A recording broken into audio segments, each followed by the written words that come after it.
안녕하십니까. 신인균의 군사TV 디펜스 브리핑입니다. 자, 오늘도 역시 전 세계 각종 군사 안보, 국방, 무기 관련한 소식 중에 중요한 소식 간추려서 브리핑 하겠습니다. 첫 번째 소식입니다. 최근 시리아에서 극한 대립을 이어가며 무력 충돌까지 했던 터키와 러시아가 불과 몇 주 만에 무기 도입권을 두고 화기애애한 분위기를 만들고 있습니다. 참 희한합니다. 터키가 러시아제 S-400 지대공 미사일 시스템 추가 도입을 준비 중이며 조만간 두 나라 간에 S-400 거래 계약이 체결될 것이라고 러시아 관영 타스 통신이 현지 시각 17일 보도했습니다.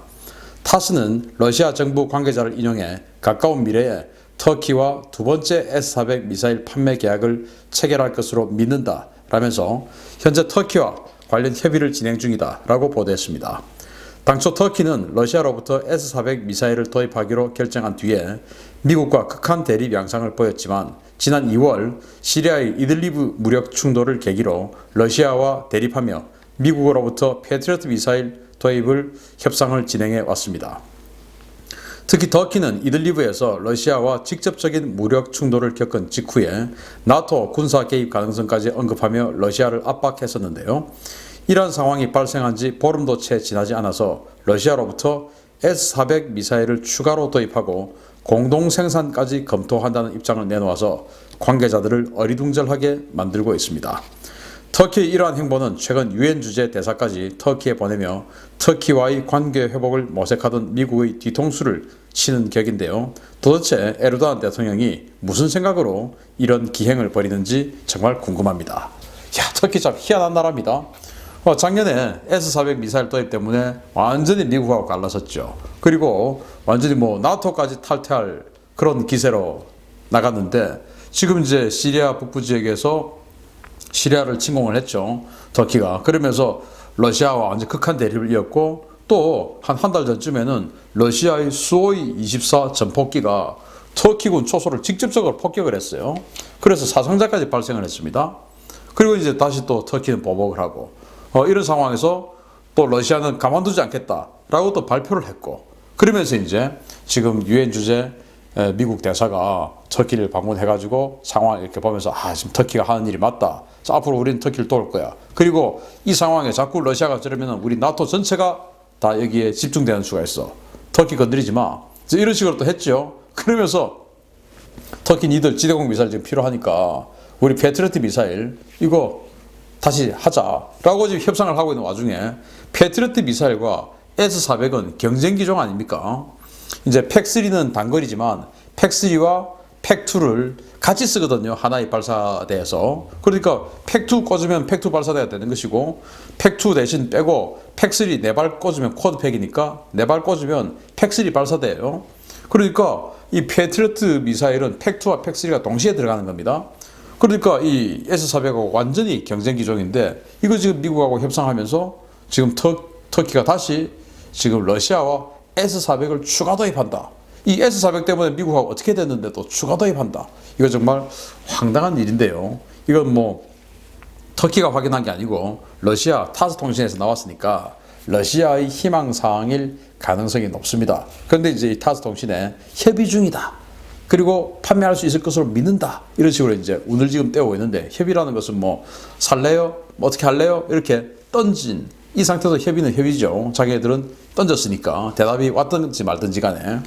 그리고 이제 F-35 미국의 F-35 전투기에 이 터키가 공동생산국으로 공동개발국으로 가입을 하면서 사실은 이 F-35의 생산의 상당 부분, 동체하고 이런 상당 부분을 터키가 맡기로 했지만 이제 이게 다 물 건너갔죠. 그러니까 니들 F-35 생산 물 건너갔으니까 우리 S-400 이거 생산하는데 니들이 좀 공동 생산하자. 이렇게 또 이제 당근을 또 던지는 이런 상황까지 왔는데 터키가 만약에 이걸 또 받는다면 정말 이거는 도대체 설명이 안 되는 그런 나라다.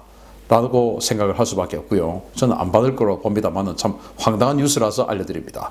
두 번째 소식입니다. 이거 정말 이제 우려스럽기도 하고 우리도 반드시 해야 된다라는 생각을 곁들여서 말씀드리겠습니다. 미국이 중국 항모전단을 유린할 수 있는 차세대 스텔스 공대함 미사일 개발을 거의 마무리 짓고 있다는 반가운 소식입니다. 노르웨이 콩스버그사와 함께 차세대 스텔스 공대함 미사일 JSM을 개발 중인 미국 레이시온사가 올해 말까지 F-35 전투기와 JSM 미사일의 시스템 통합과 실탄 발사 테스트를 마무리할 것이라고 브레이킹 디펜스가 현지 시각 18일 보도했습니다.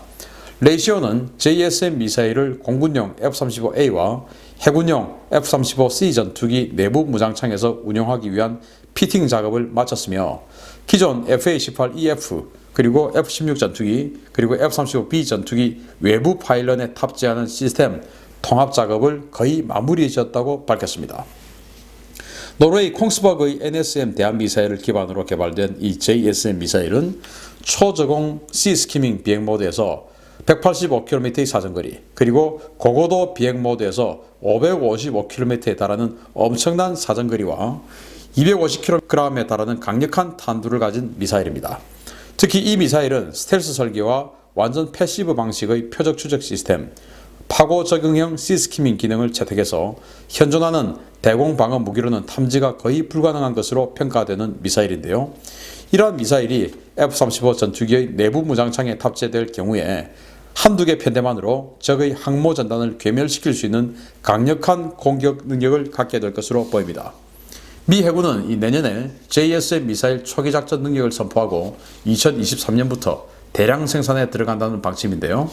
F-35 도입국 가운데 호주와 일본도 이 미사일 도입을 확정한 바 있어서 우리나라도 적극 검토할 필요가 있을 것으로 보입니다. 야, F-35에 이 JSM 미사일을 탑재를 하는데 이게 얼마나 대단한 미사일이냐 하면은 이 개함 미사일은 뭐 탐지가 안 돼요. 저기 일단 스텔스고 인공지능입니다. 그리고 이 레이더파를 방사를 하면서 타겟을 획득해 나가는 그런 방식이 아니에요. 마지막에 적외선 추적을 합니다. 그러니까 스텔스지만 레이더파를 쏘면서 내가 가고자 하는 목표가 저기 있냐 이걸 이제 쭉 찾는데 마지막에 그렇게 되면은 저기 그 레이더파의 전파를 수집을 해서 뭔가가 지금 우리를 그 전파를 지금 주사를 하고 있다라는 것을 인지를 하게 되죠. 그 위치가 저쪽이야.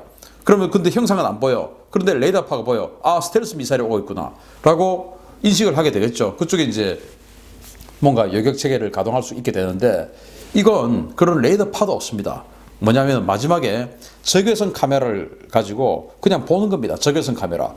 이거는 전파가 아니지 않습니까? 그래서 그냥 보는 거예요. 적외선 카메라니까 야간에도 보이고 주간에도 보이죠. 이런 식으로 해서 형상을 보고 내가 원하는 그 형상이 맞아. 이렇게 해서 이제 들어가는 거거든요. 그리고 파고 적응형. 그러니까 시스키밍인데 완전히 이 해수면에 바싹 붙어서 가는데 파도가 저기 오고 있어. 근데 저 파도의 형상으로 봤을 때 미래 지점을 예측을 하는 겁니다. 이 지점에 왔을 때는 쑥 들어가고 이 지점에 왔을 때는 다시 파도가 이렇게 올라올 것 같아. 그러면 나는 이 지점에서 미리 여기 파도가 이렇게 올라올 것 같으니까 난 여기서 미리 조금 고도를 상승시켜야 돼. 그리고 이 파도가 여기서 내려갈 거니까 난 다시 하강시켜야지. 이런 식으로 파고 적응형 시스키밍을 하는 거예요. 파도의 미래 위치를 다 예측을 하면서 엄청난 것이죠. 그렇게 하니까 스텔스에다가 파고 적응 완전 시스키밍 하죠. 레이더파는 전혀 없죠. 알 수가 없는 겁니다, 저기. 그런데다가 이 발사를 이제 스텔스 전투기에서 하게 되면 전투기가 오는 것도 못 봐. 미사일 쏘는 것도 못 봐. 이거는 뭐 저기 대항을 할 수가 없는 것이죠. 그런데 이 기존의 이 NSM 미사일, 콩스버그에서 개발한 이 NSM 미사일은 탄도 중량이 180kg이었어요. 그런데 이 F-35의 내부 무장창이 좀 덩치가 크다 보니까 2000파운드까지 들어가지 않습니까? 그러다 보니까 이걸 덩치를 더 키웠어요. 그래서 탄도 중량이 250kg까지 늘어난 겁니다. 하푼보다 더 세죠. 한 방 맞으면 그냥 옆구리 그냥 바로 그냥 갈라지는 그런 수준이죠. 그래서 한 두세 대가 가가지고 항공모함에 이거 한 6발 쏴버리면은 항공모함 그냥 작살 나는 겁니다. 그래서 이런 무서운 무기를 지금 일본하고 호주가 F-35 도입하니까 그들도 이거 지금 이미 계약 단계에서 이 NSM 미사일을 도입하기로 했는데 우리 한국의 F-35는 이게 도입 계획이 없습니다. 이게 뭐냐? 저는 항상 주장하는 게 공군이 도입하는 사업이니까 해군이 여기에 뭐 우리 이거 좀 합시다 라고 할 수 있는 그런 체계가 없는 거예요. 공군 관심 없는 거예요. 해군의 대함 전투에 우리가 왜 그게 신경 써야 돼? 해군은 F-35에 이런 거 실리는 거 또 모르는 사람들이 천지입니다. 그러면 이제 합참이나 국방부에서 전체적으로 조율할 때, 야, 지금 미국이 또 호주하고 일본 이런 식으로 가는데 우리 F-35 도입하면은 주변국들하고 경쟁할 때 우리 이 NSM 미사일 장착을 하면은 아무도 우리 못 건드리잖아, 함대를 가지고. 그러니까 이거 도입해야지. 이것도 옵션에 넣어. 이렇게 조율을 해야 되는데 그런 조율을 할 사람도 없는 겁니다. 야, 이건 공군 무기니까 공군에서 알아서 다 해. 그럼 공군은 자기네들 한정된 예산으로 굳이 이 해군을 도와주는 이 군함을 타격하는 이 미사일을 굳이 이 패키지에 넣어서 사업 전체 예산을 부풀릴 이유가 없죠. 이런 식으로 우리는 정말 사군 이기주의, 뭔가 서로 간에 좀 넘나들면서 뭔가 좀 보완을 해주는 시너지를 내는 이런 게 전혀 없는 겁니다. 우리는 그냥 해군이들 알아서, 공군이들 알아서. 그러니까 앞으로 해군과 공군을 또 육군을 어떻게 이어서 네트워크를 하겠다. 그래서 협동 전투를 하겠다. 시스를 해서 협동 전투를 하겠다. 그러면서 어떻게 시너지를 내겠다. 이런 계획이 전혀 없는 그런 황당한 군대입니다. 그래서 이런 걸 보면 역시 또 경항공모함 해서는 안 된다. 경항공모함 하면은 F-35B를 탑재하지 않습니까? 마찬가지로 여기 F-35B에도 탑재를 할 수 있는데 외부 무장창에 탑재를 해요. 그러면 그 전투기가 스텔스가 됩니까? 안 되죠. 그러니까 스텔스를 하려면은 F-35A, F-35C 이런 게 돼야 되니까 경항공모함 하면은 안 되죠. 자, 그럼 해군이 항공모함 가지고 싶은 이유가 뭡니까? 함대 방공하고 싶어서 하는 거 아닙니까?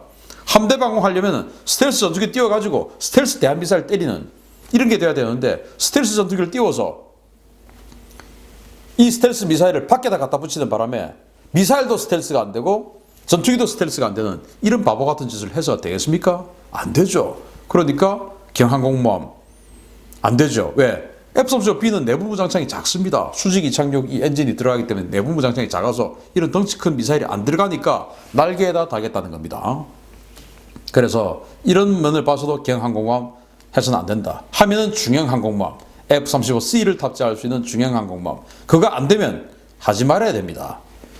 해군만 그냥 자신들이 와, 우리도 정말 해군의 로망인 항공모함 가졌어 라는 이런 분위기 도취되라고 우리 국가 예산 그렇게 줘서는 안 되는 겁니다.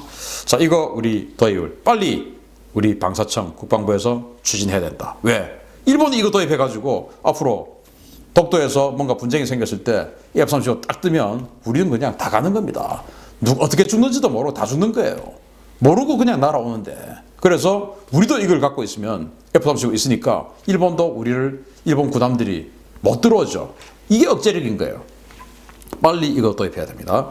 세 번째 소식입니다. 감염 확산으로 전 세계의 주요 행사들이 줄줄이 취소되고 올여름 올림픽마저 연기 가능성이 유력한 상황에서 러시아는 오는 5월 전승전 행사를 그대로 강행할 것이며 여기에서 20종 이상의 첨단 무기를 공개할 것이라는 소식입니다.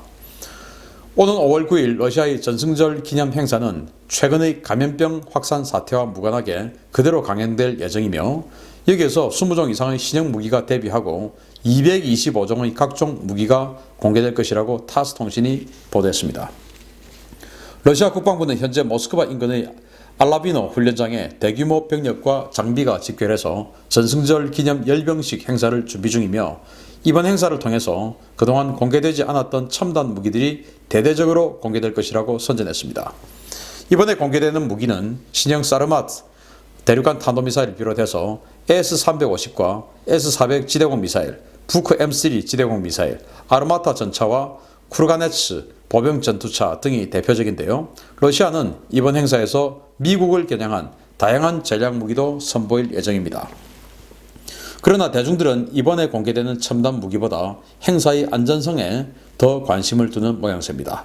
러시아는 전승절 기념 열병식에 10,000명 이상의 병력을 동원한다는데요. 현재 급속도로 확산되는 감염으로 인해서 이번 행사는 취소해야 한다라는 여론이 높았지만 러시아 당국은 행사 강행을 결정했습니다. 미국과 대립이 높아지는 상황에서 자국의 힘을 과시하기 위한 열병식을 하고 싶은 마음은 이해를 하지만 체제 선전과 과시를 위해 국민과 장병의 안전을 위험에 내모는 이러한 정책 역시 불량국가, 독재국가답습니다. 자, 5월 9일 이제 2차 대전에서 승리한 그 전승절 행사 강행하겠다는 것인데 대규모 병력이 동원되고 지금도 훈련을 하고 있답니다. 지금 이런 상황에서 훈련하는 것이 맞는지, 이 10,000명 중에서 만약에 감염 확진자가 나오면 10,000명 완전히 걷잡을 수 없이 전파가 되겠죠. 큰일 나는 상황이고, 또 이게 이제 그 도로를 따라서 가두 행진을 하는 그런 행사이기 때문에, 그러면 그 도로 주변에 많은 또 인파들이 또 동원이 돼서 또 나와요. 또 동원 안 해도 이 공산국가, 사회주의 국가 체제, 이 스타트한 이런 국가들은 이 군사무기 되게 좋아하기 때문에 다 나와서 또 봅니다. 그러면 이제 또 거기에서 감염되고, 이런 상황을 왜 굳이 하려고 하는지, 이게 요즘 이제 푸틴 러시아 대통령이 자신의 종신 집권을 가는 이 헌법 개정을 지금 추진하고 있지 않습니까? 이런 거에 대한 그 애국심 고취를 분위기 고치를 위해서 이런 행사를 강행을 하려고 하는가 본데, 이러면 안 되죠. 아무쪼록 이 감염병이, 전염병이 전 세계적으로 안정화될 수 있도록 모든 나라는 협조를 해야 되겠습니다. 일본 올림픽도 당연히 해서는 안 되는데 일본도 지금 그러고 싶지 않은 모양새죠. 여하튼 많은 사람이 모이는 거 지금은 모든 나라가 자제해야 되겠습니다. 그런데 여기는 하려고 하죠. 왜? 불량 독재 국가니까. 마치겠습니다. 감사합니다.